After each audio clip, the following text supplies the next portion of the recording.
கிறிஸ்துவுக்குள் அன்பான கர்த்தருடைய பிள்ளைகளே, இன்றைய வேத வசனமும் ஜெபமும் அப்போஸ்தலனாகிய பவுல் ரோமர்களின் நிருபம் 4ஆம் அதிகாரம் 21ஆம் வசனம்.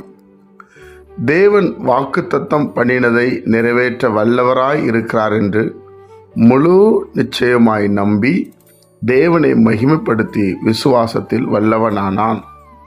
என் அன்பு கர்த்தருடைய பிள்ளைகளே, ஆபிரகாமை குறித்து இங்கு எழுதப்பட்டிருக்கிறது.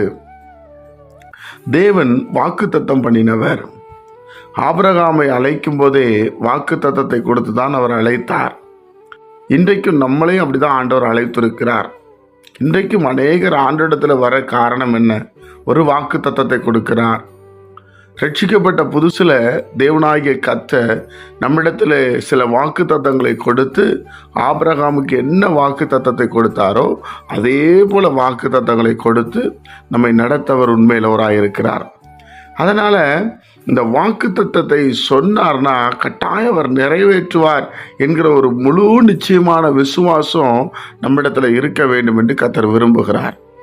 தேவன் சொன்னார், என்னை முதிர் வயது வரைக்கும் ஏந்துவேன், சுமப்பேன், தப்புவிப்பேன் என்று சொன்னார் என்றால் கட்டாயம் அது செய்து முடிப்பார்.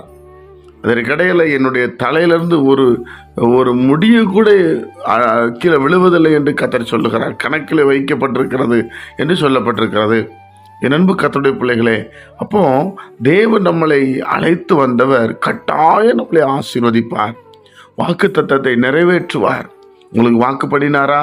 நான் உன்னை ஆசீர்வதிப்பேன், உன்னை பெருக பண்ணுவேன், பேரை பெருமைப்படுத்துவேன், நீ ஆசீர்வாதமாக இருப்பா என்று சொல்லி வாக்கு பண்ணினாரா? நிச்சயமாக அது நடத்த வல்லமையுள்ளவராக இருக்கிறார்.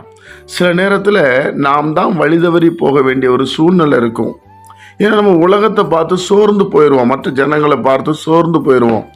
அப்போது நாம் வழி விலகும் போது தேவன் நம்மளிடத்தில் சில காரியங்களை சரி பண்ணி நம்மளை ஆசீர்வதிக்க வல்லமையுள்ளவராக இருக்கிறார். அதனால் ஆபிரகாமை போல முழு நிச்சயமாய் நம்பி தேவனை நாம் மகிமைப்படுத்த வேண்டும், விசுவாசத்தில் வல்லவர்களாக இருக்க வேண்டும்.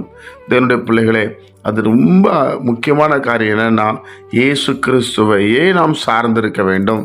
அப்பொழுது இந்த வாக்கு தத்தம் எல்லாம் நமக்கு நிறைவேற்றப்படும். அதனால தான் ஆபிரகாம் என்னுடைய நாளை காண ஆசையாயிருந்தான் என்று இயேசு ஒரு இடத்துல சொல்லியிருப்பார். என்னுடைய பிள்ளைகளை, பழைய ஏற்பாட்டு காலத்தில் கர்த்தருக்கு உருவம் கிடையாது. புதிய ஏற்பாட்டு காலத்தில் இயேசு கிறிஸ்துவாய் வருகிறார். அப்போ பழைய ஏற்பாட்டு காலத்தில் தான் ஆபிரகாம் இருக்கிறார். அதனால் என்னுடைய பிள்ளைகளை, நீங்கள் நன்றாக அறிந்து கொள்ளுங்க, விசுவாசிங்க. நீங்களும் நானும் விசுவாசித்து கர்த்தருக்கு பிரியமாய் நடப்போம், நம்புவோம், நிச்சயமாய் நடக்கும். ஜெபிக்கலாம். பரிசுத்த பிதாவே, உம்முடைய குமாரன் இயேசு கிறிஸ்துவின் நாமத்தில் நாங்கள் வருகிறோம். இந்த நாளை எங்களுக்கு ஆசீர்வதித்து தாரோம். கேட்கிற ஒவ்வொருவரையும் நீ ஆசீர்வதிமப்பா. விசுவாசத்தில் பலவீனமாக இருக்காதபடி பலனாயிருக்க எங்களுக்கு கிருபை செய்யும். ஆண்டவரை, இன்னும் அநேகரை கேட்க கர்த்தருடைய வைகமை வெளிப்படட்டும். நோய் நொடி இல்லாமல் எங்களை நடத்தும். சமாதானமாக இருக்க உதவி செய்ய இயேசுவின் மூலம் ஜெபிக்கிறோம் பிதாவே. ஆமென்.